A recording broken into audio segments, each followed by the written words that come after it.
Hola muchachos, nuevamente los saludo. Hoy día 16 de junio del 2025 vamos a iniciar esta sesión programada en donde vamos a trabajar las evidencias correspondientes a la actividad de proyecto 2 en la fase de análisis. Voy a compartirles pantalla.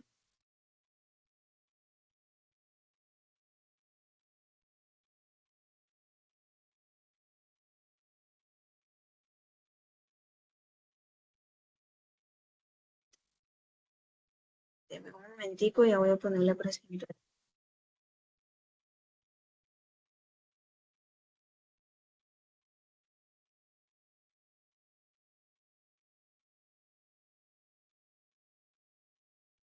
Listo, ¿me confirman por favor que están viendo mi pantalla?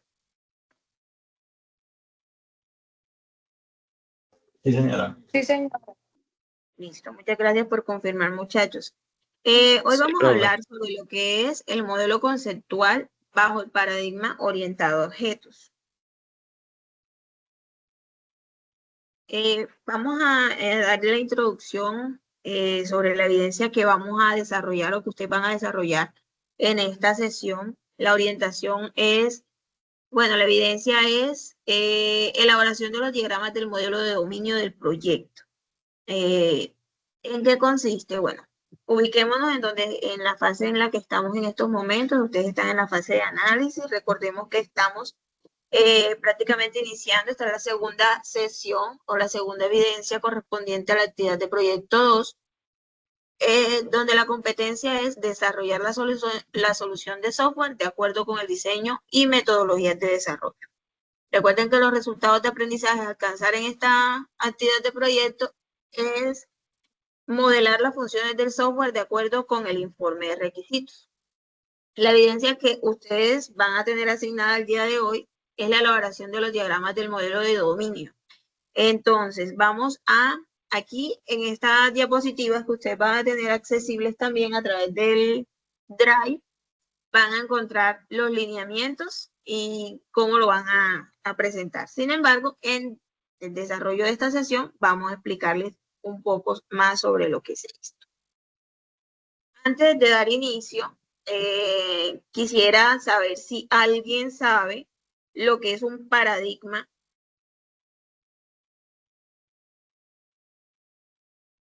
Un paradigma de programación.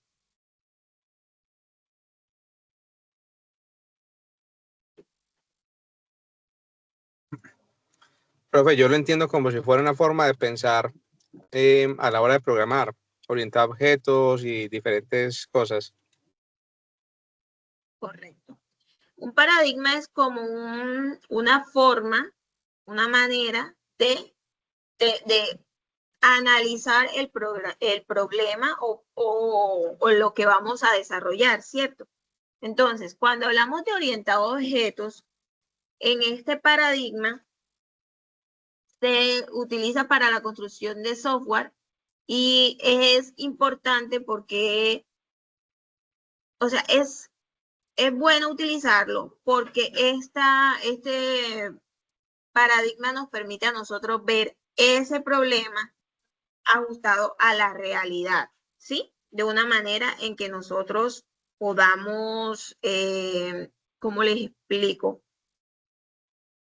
Mirar las soluciones orientadas a lo que es real, a lo que es tangible.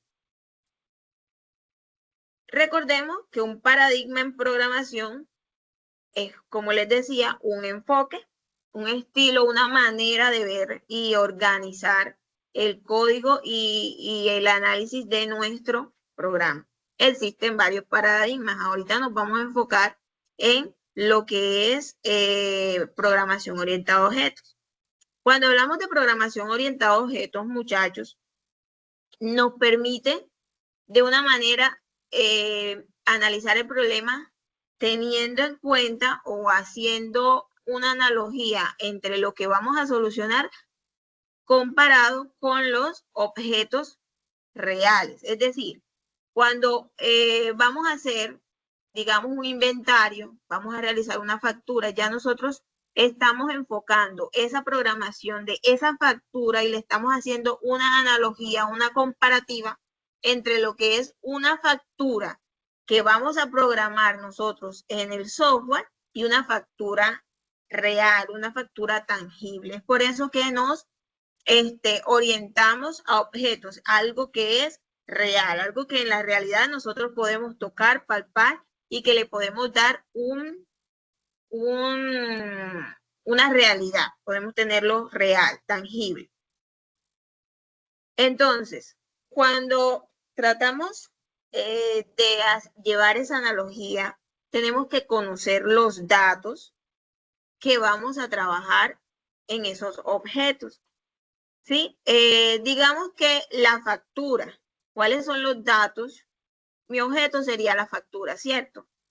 Los datos son los atributos o esas propiedades que necesita mi factura, ¿cierto? Que necesita una fecha, que necesita unos artículos, que necesita un valor, un IVA, pues todas esas características que me permiten a mí definir ese objeto e identificarlo como una factura, eso es a lo que nosotros nos orientamos cuando trabajamos bajo el paradigma orientado a objetos. Ahora bien, estos objetos no solamente tienen atributos y propiedades, ¿cierto? También tienen un comportamiento.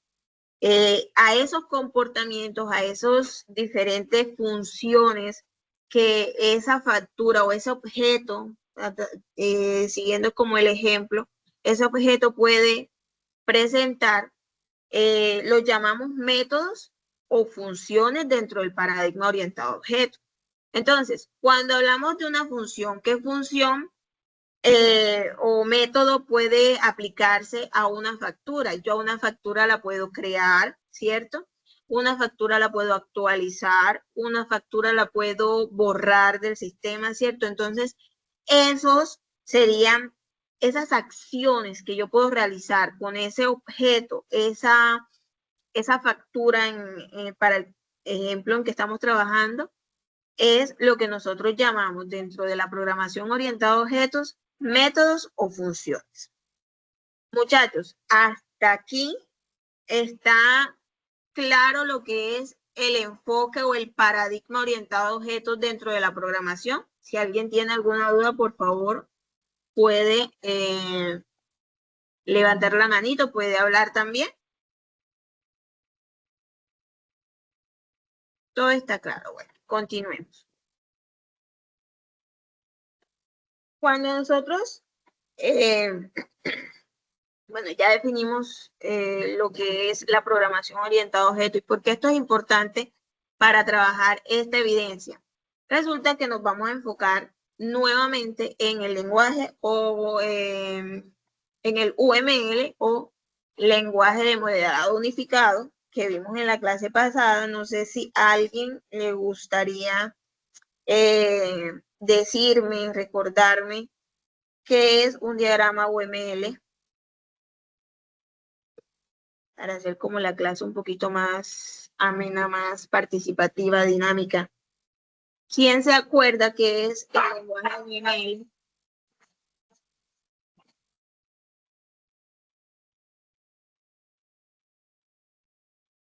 Luis.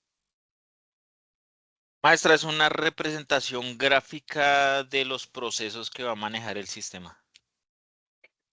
Muy bien, es un lenguaje gráfico, una representación gráfica que nos permite a nosotros de manera visual representar ya sea el funcionamiento o la estructura de nuestro software. En la clase pasada nos estábamos enfocando en lo que eran las funcionalidades, ¿cierto? Lo que se va a realizar, lo que va a realizar nuestro software, qué problemas se van a resolver, ¿cierto?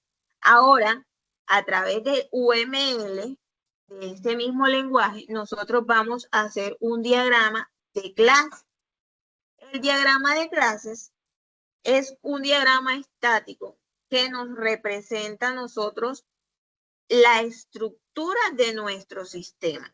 En este caso, teniendo en cuenta que vamos a utilizar o nos vamos a enfocar en el paradigma de programación orientada a objetos, vamos a mostrar esas clases, esos atributos, esas relaciones que existen entre cada uno de ellos. Hago aquí un paréntesis diciéndoles, muchachos, que cuando se habla en el diagrama de clases, las clases hacen referencia a los objetos del mundo real. Como les decía, un ejemplo de clase o de objeto puede ser una factura, ¿cierto? Un reporte. Si vamos a lo real, un carro, ¿cierto? Un vehículo, ¿sí? ¿Por qué? Porque esas clases, así como los objetos, van a tener características o cualidades, descripciones, que son las que llamamos en este tipo de programación atributos, y entre ellos va a haber una relación, ¿cierto? Entonces, eso es lo que nosotros vamos a representar. El objetivo de esta evidencia es que ustedes representen a través de un diagrama de clases la estructura, es decir, todas esas esos objetos, esas clases que ustedes van a manejar dentro de su programa, las funciones que ellos van a realizar y la relación que existe entre cada una de esas clases. Entonces, con esto lo que se pretende es estructurar y organizar el diseño conceptual de cómo se va a elaborar ese sistema, ese programa, ese proyecto que ustedes están analizando y que están estructurando en estos momentos, antes de empezar a codificar y antes de empezar a programar. Listo. Ahora, ¿cuáles son los componentes de un diagrama de clase? Está la clase, que es, como le decía, la unidad básica, en donde se encapsula o se guarda toda la información del objeto. Entonces, cuando hablamos de clase, vamos a hacer aquí un pequeño paréntesis. Por ejemplo, un objeto, digamos, vamos a poner un carro. Vamos a irnos a un ejemplo un poquito más. Un carro es un objeto, ¿cierto? Dentro de mi programa es una clase, ¿cierto? Pero un carro puede ser cualquier tipo de carro, ¿cierto? Cuando yo le doy atributos a ese objeto, es decir, se hace una instancia de la clase y le empiezo a dar atributos, eso es lo que ya se conoce como clase.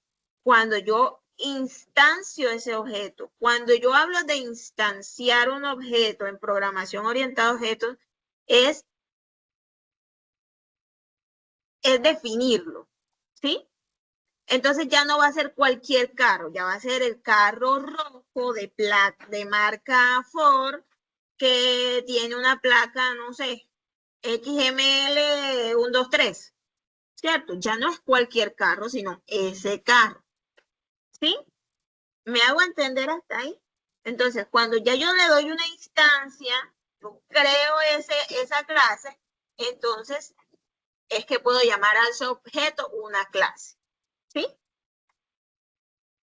¿Me hago entender hasta ahí?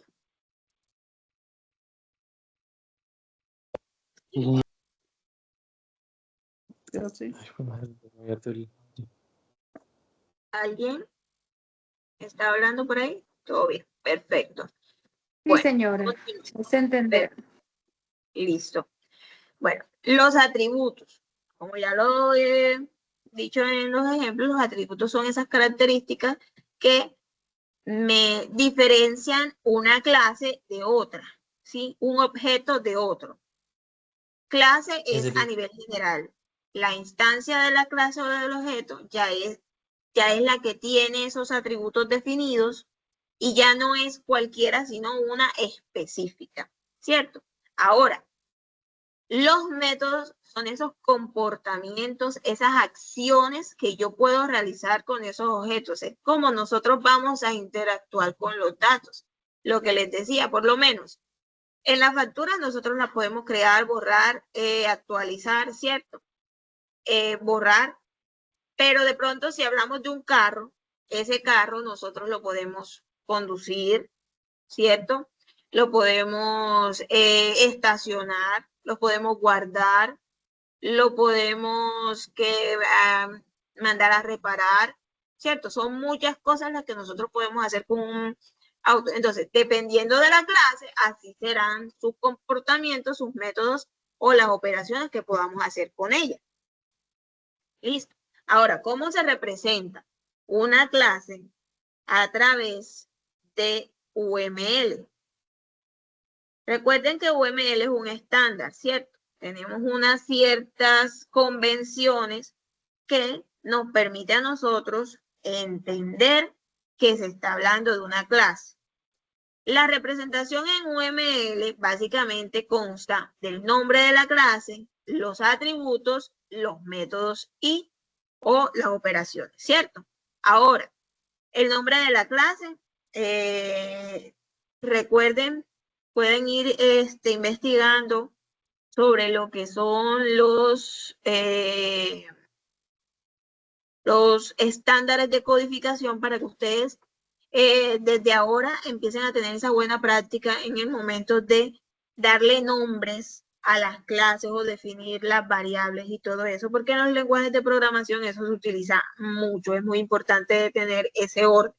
Ahora, el nombre de la clase, si se dan cuenta, aquí hay un signo menos al lado de atributos.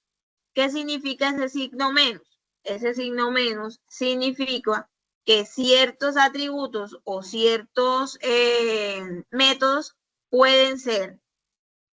El menos quiere decir que eso es privado.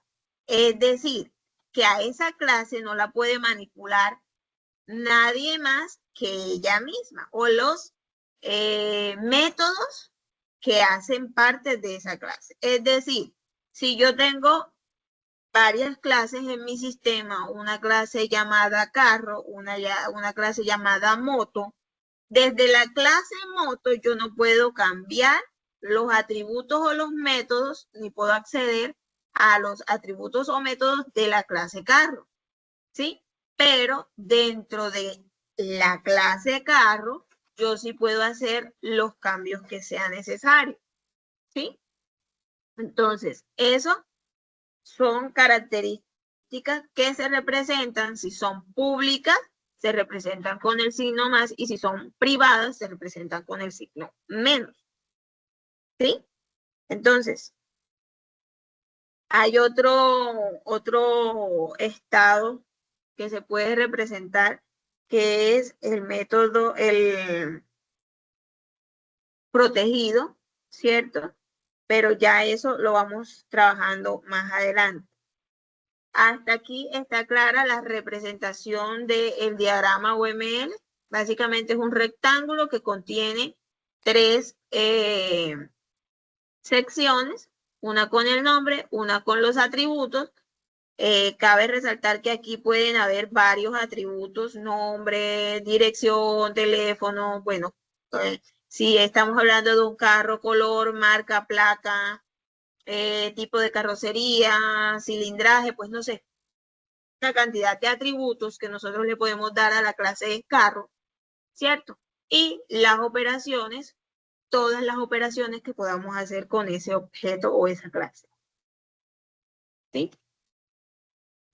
Aquí está, bueno, el control de acceso. En la programación es importante tener eso especificado, que existen métodos o atributos públicos, privados y protegidos. ¿Sí?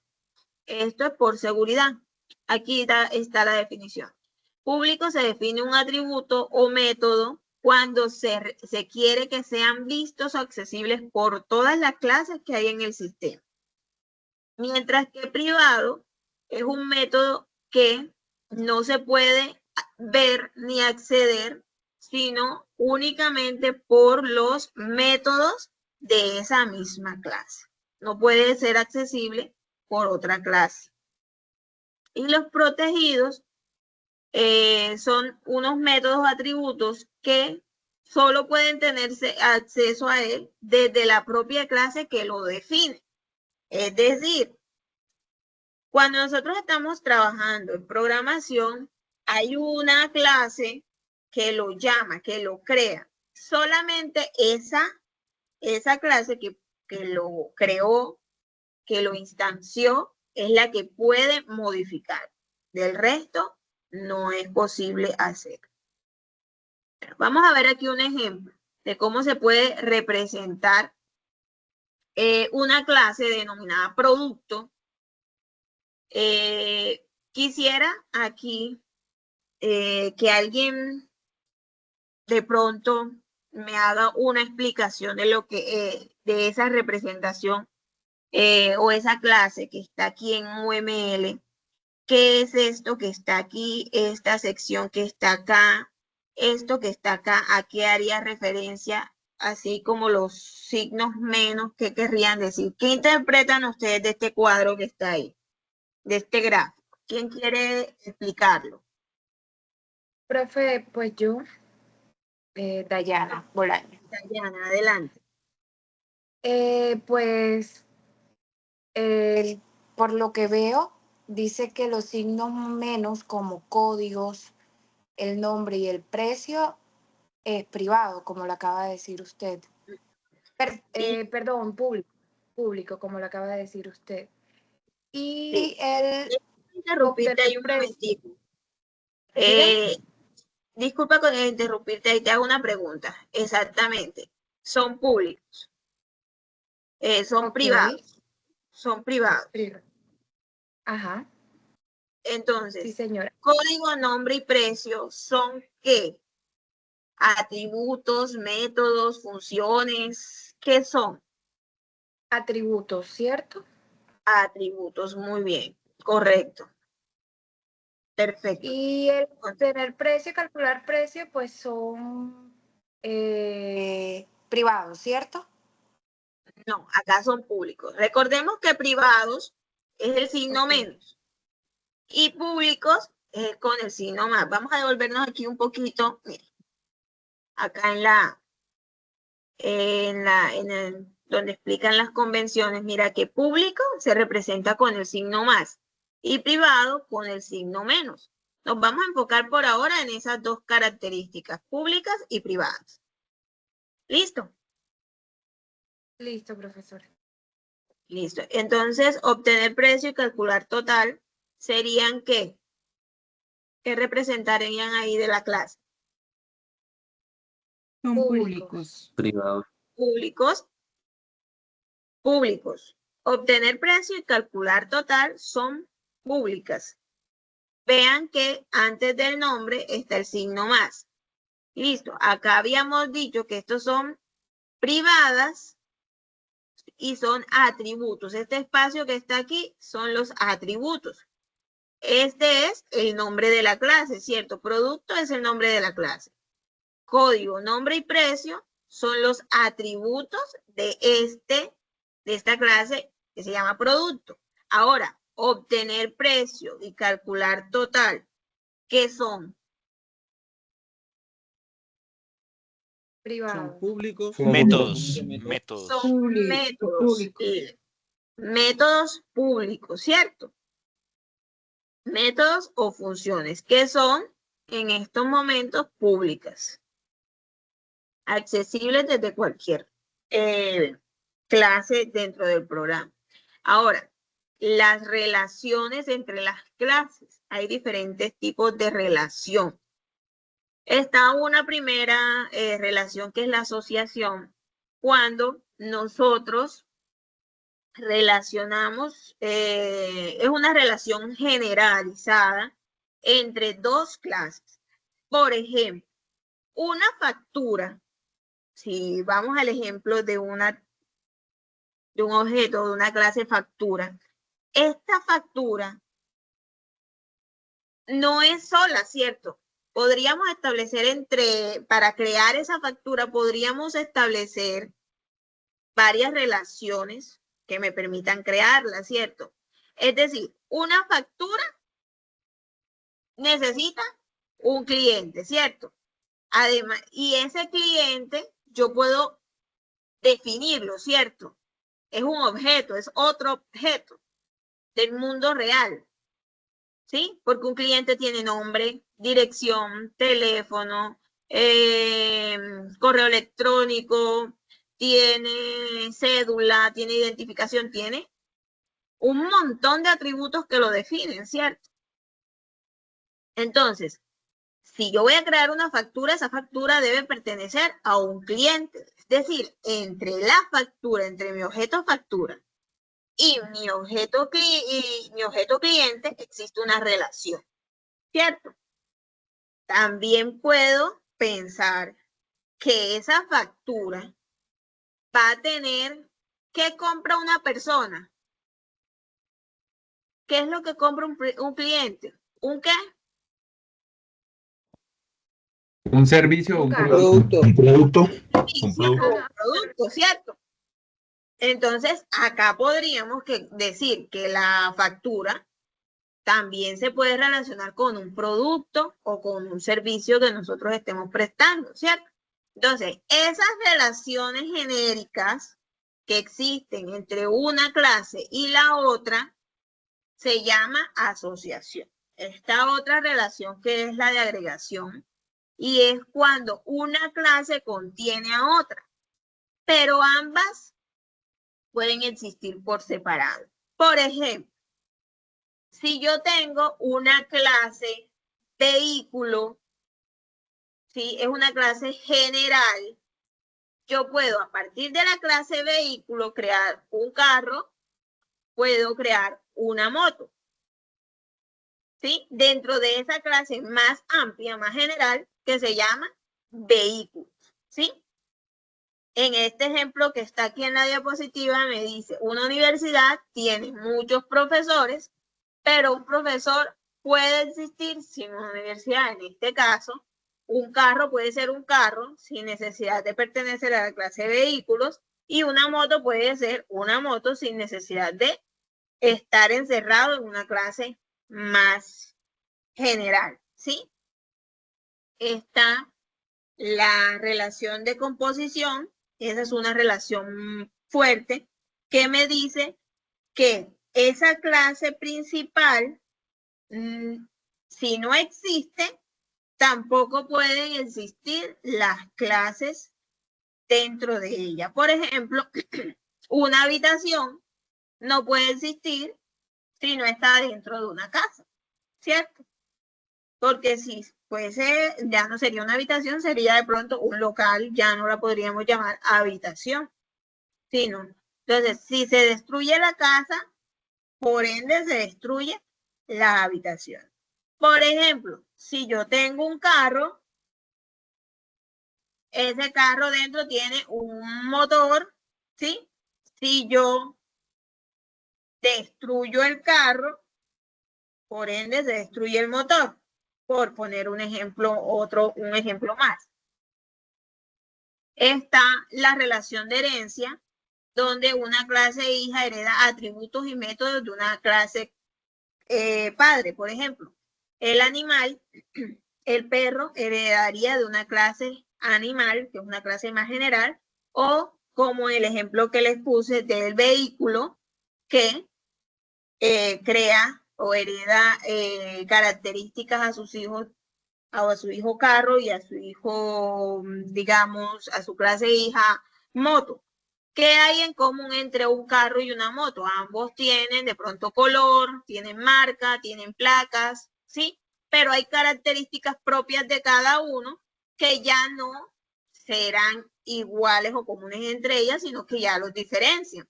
Por ejemplo, no sé, el motor, el tipo de motor, la cantidad de llantas, por ejemplo, ya la hacen diferente.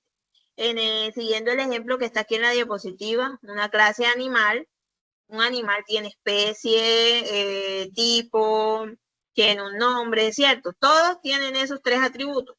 Pero yo de la clase animal, aparte de esos tres atributos generales de la clase animal, yo puedo derivar varias más. Puedo hacer clases hijas, como por ejemplo perro, que tendrá esos mismos 3 atributos: especie, nombre, género, y otra, un gato, también tendrá especie, nombre y género, ¿cierto? Pero también unas características diferentes entre ellos. Por ejemplo, el perro ladra y el gato maulla, por poner un ejemplo que espero que me esté haciendo entender en estas analogías. ¿Sí? Sí, señora. Señor. Y está la relación de dependencia, que ocurre cuando una clase necesita usar otras clases solo por un momento, realizar una acción o completar una tarea, y luego se desvinculan, por así decirlo. Por ejemplo, un pedido que ese pedido específicamente necesita hacerse un descuento, yo puedo utilizar el descuento, una clase o una función de descuento, y se lo agrego a la factura, se lo aplico a la factura, pero no siempre voy a utilizarlo, o no siempre va a estar, no necesito tenerlo en la clase. Es decir, descuento depende de si la factura o el producto aplique o no, ¿sí? Pero no están unidas todo el tiempo. Como puede usarse, puede no usarse. Ahora, estas acciones, estas relaciones nos permiten a nosotros modelar y identificar cómo se conectan los elementos del sistema. Como ya lo he explicado acá, unas son más fuertes, otras son por herencia, y este tipo de relaciones, este tipo de características a nosotros nos va a permitir reutilizar el código y poder extender las funcionalidades. Por ejemplo, la función adoptar, yo la puedo usar para adoptar al perro, al gato, a un conejo, ¿cierto? La puedo usar a diferentes clases. ¿Sí?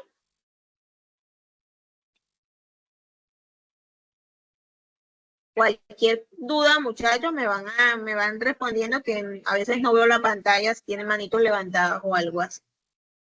Estos símbolos que están aquí se utilizan también en el diagrama de clases y nos representan a nosotros cómo se representa, nos muestra a nosotros cómo se representa la agregación, la composición, la herencia y la dependencia. Recuerden que la clase se representa con este rectángulo dividido en 3 partes: el nombre de la clase, atributos y las operaciones, funciones o métodos, ¿sí? Y la relación entre una o más clases se representan a través de estos símbolos. Aquí están, aparte de la relación, muchachos, y la visibilidad que puede tener una clase con otra, existe algo que se llama cardinalidad, y esta nos va a permitir a nosotros definir cuántas veces una clase se relaciona con otra. Vamos a poner un ejemplo. Un cliente puede tener varias cuentas, ¿cierto? Yo, como cliente de un banco, puedo tener varias cuentas a mi nombre. O puedo ir a un almacén y tener varias facturas creadas a nombre mío, ¿cierto? Entonces, la relación que existe entre el cliente y la factura es de factura a cliente, es de uno a muchos. Es decir, una factura que está a mi nombre solamente puede pertenecer a mí como cliente. Yo esa factura no se la puedo asociar a otro cliente o otra persona. No, tengo que hacer otra factura con otro número a nombre de esa otra persona. A pesar de que sean los mismos productos, si esa factura no puede pertenecer a más de un cliente. ¿Sí me hago entender? La relación que existe desde factura hacia cliente es de uno a muchos. ¿Sí? Una factura puede pertenecer a un único cliente, pero un cliente puede tener muchas facturas a su nombre. ¿Sí me hago entender? Eso es lo que se representa en esta, o lo que hace referencia a lo que es cardinalidad o multiplicidad. De 0 a 1, de 1 a muchos, de 0 a muchos. Muchos se representa con un asterisco y las más usadas en la programación es 1 a muchos, 1 a, o muchos a muchos. ¿Sí? Esas son las que más se representan. Por ejemplo, un profesor puede dar clase en varias universidades. ¿Sí? Pero esa universidad solamente, bueno, en este caso están haciéndolo así, pero esa universidad a su vez puede tener muchos profesores, no solamente uno, pero es como para hacer el ejemplo de lo que es la cardinalidad entre el profesor. Ese profesor puede estar asociado a múltiples universidades, a más de una universidad, ¿cierto? Acá está otro ejemplo de que una persona puede trabajar en muchas empresas y a su vez esa empresa puede tener a muchas personas contratadas. De hecho, así funciona, ¿cierto? Entonces, si se dan cuenta, aquí es de muchos a muchos. Miren, estos son otros ejemplos. Aquí ustedes pueden mirar qué relación existe entre todas estas clases que están aquí. Por ejemplo, ¿quién me puede decir cuál es la relación que existe entre persona y profesor? Uno a muchos, pues es una relación general, ¿cierto? ¿Qué cardinalidad tiene? Muchos a muchos, uno a muchos o muchos a uno. Uno a ¿Qué muchos. cardinalidad?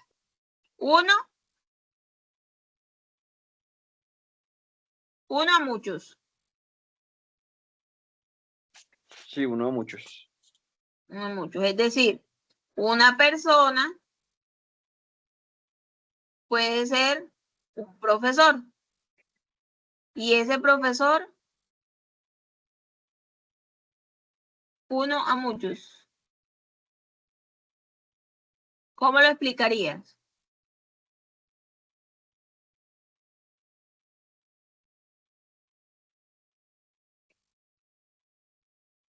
Buenas noches, profe. Como un profesor puede atender a varias personas. Sí, exactamente. El profesor puede darle clase a muchas personas, pero Pero de las pronto, personas también pueden tener varios profesores. sí, pero digamos que en esa entidad, esa persona solo puede estar inscrita con un solo profesor para esa materia. ¿Sí? Digamos que esa materia matemática no la puede ver con dos profesores diferentes, solo lo puede hacer con un solo profesor. ¿Sí? Eso es lo que quiere decir aquí, porque esa relación de esta manera. ¿Sí? Acá hay otros ejemplos que ustedes pueden analizar. Esto es precisamente esto que está aquí, esta estructura, estos cuadros y estas relaciones es lo que ustedes van a entregar de esta manera. Nombre de la clase, atributos con su respectiva visibilidad, si es pública o privada, los métodos públicos o privados y la relación que va a existir entre cada una de las clases. ¿Sí? Esto es lo que ustedes van a entregar. Miren, un médico, esto sí es una relación de muchos a muchos, porque un médico puede atender a muchos pacientes y ese paciente puede estar a muchas citas, puede tener muchas citas con ese médico y aquí se creó la relación, ¿cierto? Solamente. Entonces, Profesora, esto es una relación de muchos a muchos. Dime. lo que pasa es que yo vi en el ejemplo pasado que salía el numerito 1 y el 1 asterisco, pero no en todas sale. ¿No es necesario que salga o sí lo hay que poner en este? En este Ahí sí. caso específico de la evidencia, sí. Es bueno que lo coloquen, muchachos, porque eso me permite a mí saber, a la instructora Elia, si que es la que la va a calificar, saber que ustedes están teniendo en cuenta la cardinalidad. Recuerden, este 1 y este representa 1 y el asterisco representa muchos. Entonces, un auto puede ser reservado muchas veces, pero esa reserva específica solamente va a pertenecer a un auto. ¿Sí? Entonces, sí es necesaria esta cardinalidad. Aquí en este ejemplo no tenemos muchos a muchos. No tenemos una relación de muchos a muchos. Acá en este ejemplo de acá es que tenemos una relación de muchos a muchos. Lo que pasa es que cuando existe una relación de muchos a muchos, se crea una clase intermedia que une a esas dos clases solamente haciendo uso de sus claves o sus atributos primarios, a ese atributo que lo identifica y que no se repite. Es decir, ¿qué hace que un paciente no sea igual a otro paciente? A pesar de tener de pronto los mismos nombres, los mismos apellidos y el mismo día de nacimiento. Por ejemplo, el La ID, cédula. el ID o la cédula, ¿cierto? Entonces, el diagnóstico también podrían compartirlo. O sea, es una casualidad muy poco probable, pero puede darse el caso de que exista una persona que se llame Lady, que sea apellido González y que nació el 14 de mayo. Y adicional a eso se le diagnosticó, qué sé yo, vamos a poner una que no sea tan grave, una gripa, un resfriado, ¿cierto?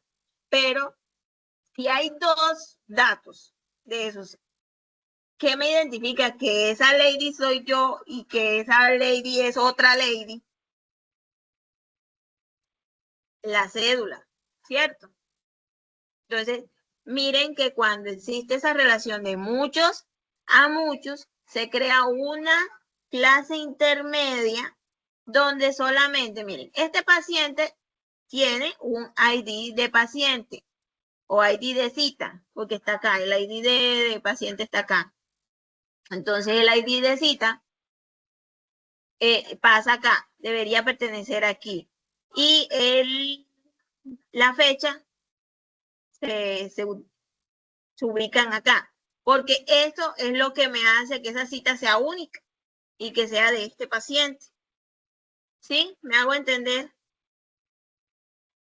Se crea aquí una clase intermedia con los atributos que identifican específicamente a esa clase. ¿Correcto?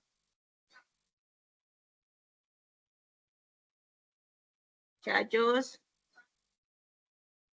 Sí, señora. Sí, señora. Correcto. es que como estoy viendo la presentación, a veces no veo si están reaccionando. Entonces, listo, muchachos, eso sería todo. Yo les voy a compartir en el Drive, junto con la grabación, estos ejemplos más detalladitos para que ustedes, un ejemplo totalmente detallado de cada una de las relaciones que existen en ese ejemplo para que ustedes se ubiquen mucho mejor al momento y puedan hacer el desarrollo de la evidencia mucho más seguros de lo que están haciendo. Hasta aquí, pues lo que van a usar y lo que van a definir en esta evidencia son las clases. Cada clase debe llevar sus atributos y sus funciones o métodos. ¿Sí? Primero definan todas las clases que ustedes van a, digamos que ustedes van a hacer un sistema de inventario. ¿Qué necesito yo para tener inventario? Ok, necesito productos. Bueno, eso es una clase. Bueno, necesito proveedores. Ah, ok, esa es otra clase. Necesito clientes. Ok, eso es otra clase. Después que ustedes hayan definido las clases, entonces sí, se van a enfocar en cómo se relacionan esas clases. Ok, si yo tengo un cliente, este cliente, ¿con qué clase se relaciona? Ok, se relaciona con productos, porque ese cliente compra productos. O se relaciona con la factura, porque yo al cliente lo que le hago es una factura. Entonces, no se relaciona con productos, sino que se relaciona con la factura. Y así. Entonces, como consejo, primero definan las clases que ustedes van a encontrar en su programa, su proyecto de desarrollo. ¿Cómo identifican ustedes qué es una clase? Porque lo van a relacionar con un objeto del mundo real, algo que ustedes pueden tocar, algo que existe y que tiene, que ustedes pueden definir con ciertas características. Entonces, eso es lo que ustedes deben hacer, ¿sí? Para empezar. Y después que tengan definidos todas esas clases, entonces sí, las relaciones existentes entre cada una de ellas, así como la cardinalidad.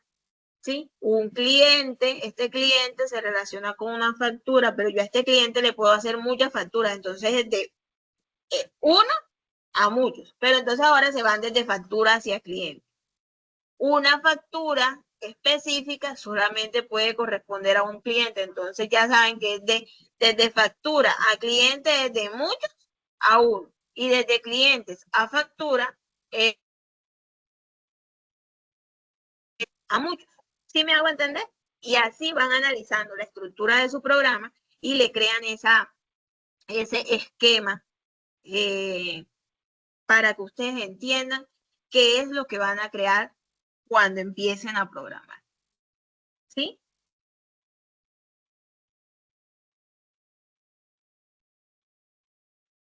Sí, profe. Listo, muchachos. Si tienen alguna duda, por favor, háganmelo saber. De todas maneras, como les dije, voy a compartirles toda esta información.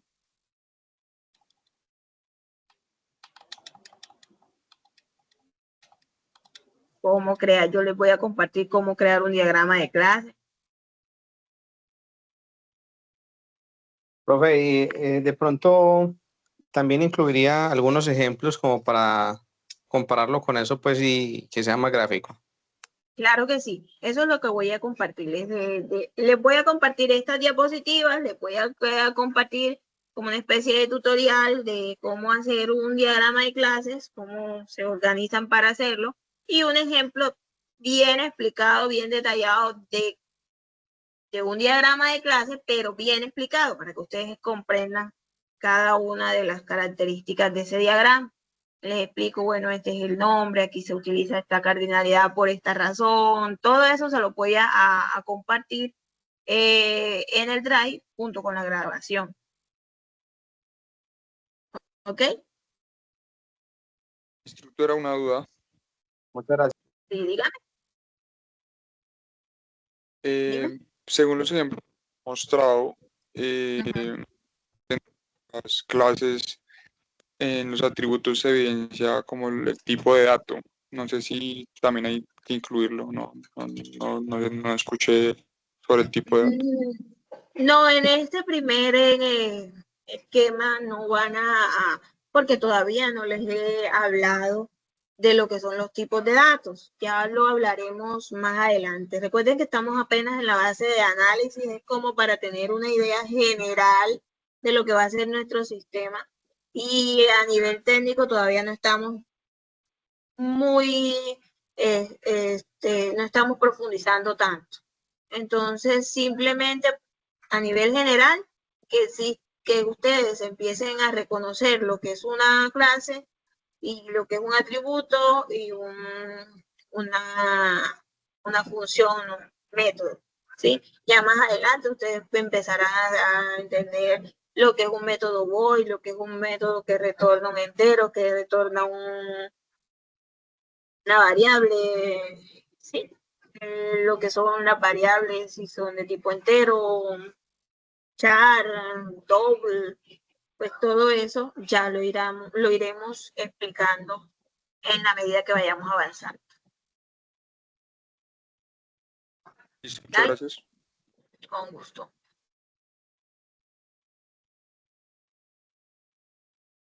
¿Alguna otra pregunta, muchachos? Sí, profe. Bien.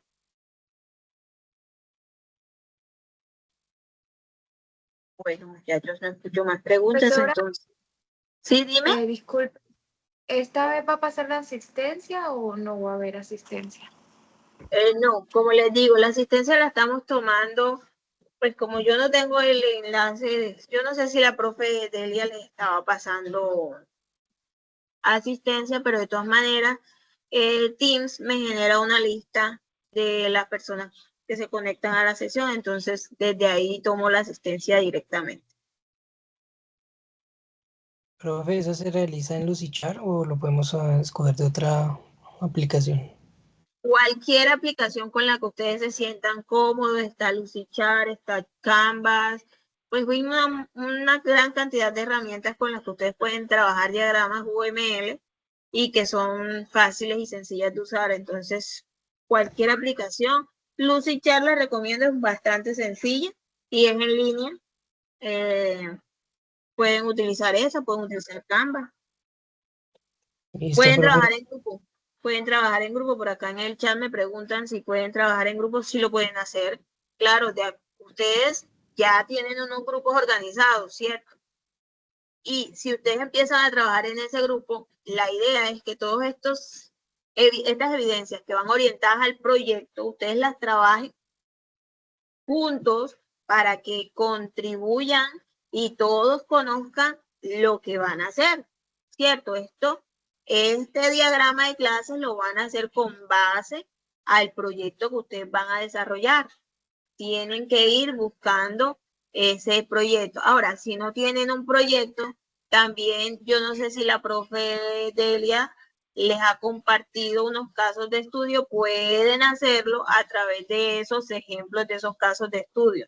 De todas maneras, también se los voy a compartir esos casos de estudios de ejemplo y ustedes pueden trabajar a partir de ahí, desarrollar uno de esos. Eligen uno y pues trabajan con eso y desarrollan una aplicación, un proyecto con base a esos que les vamos a compartir. ¿Están de acuerdo? Correcto. Listo.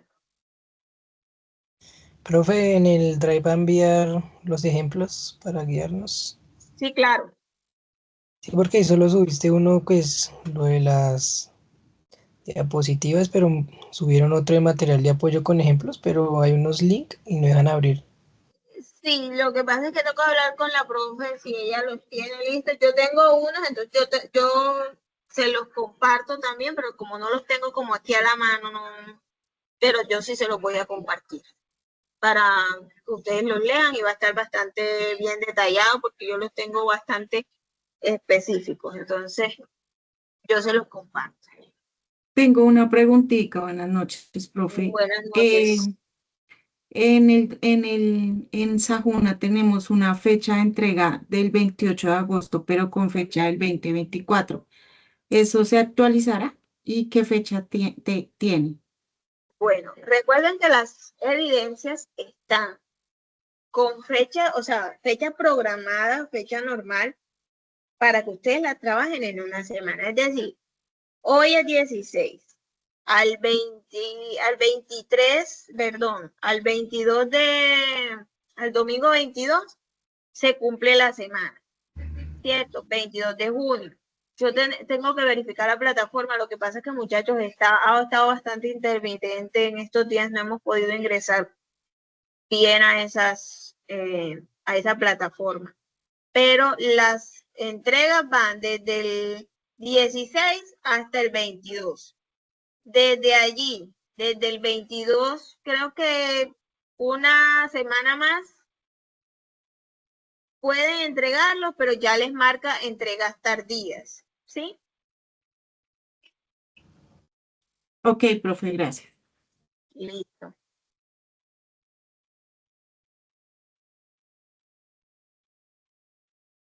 Sebastián tiene la manito levantada. José Luis ya participó. Tiene. No, tengo una pregunta, maestra. Dígame. Aquí en Sajuna, Sajuna Matata, aparece elaboración de los diagramas de modelo de dominio del proyecto. ¿Eso es lo mismo de los diagramas de clase? Ay, sí, idiota. Sí, sí, esa es la evidencia que tienen que entregar. Elaboración de los diagramas del modelo de dominio. Recuerden, esa la puse yo al principio, les mostré cuál era la evidencia a entregar. Dame un momentico y te comparto pantalla para que vean. Esa es la evidencia que estamos trabajando en el. Ok, muchas gracias. Listo.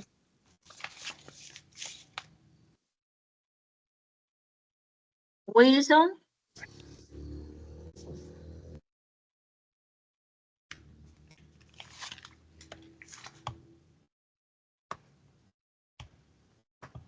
No, profe, qué pena, se me levantó. Listo, muchachos. Entonces, no, todavía no he enviado el link. No he enviado el link porque pues solamente preparé la clase y pues ya esta misma noche yo busco los documentos con los ejemplos que les comenté para subírselos al Drive, ¿ok? Es el mismo Drive que he venido bueno, trabajando, profe. pero todavía no están los ejemplos de los que les hablé en esa carpeta, ¿ok?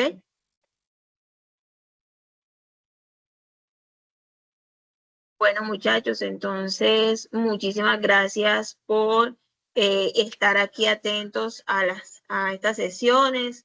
Esperemos que ya trabajen y que les haya quedado pues claro. De todas maneras, cualquier cosita pueden escribirnos. Ahí estamos para colaborarlos y pues feliz noche para todos. Nuevamente, muchas gracias. Procedo a detener la grabación.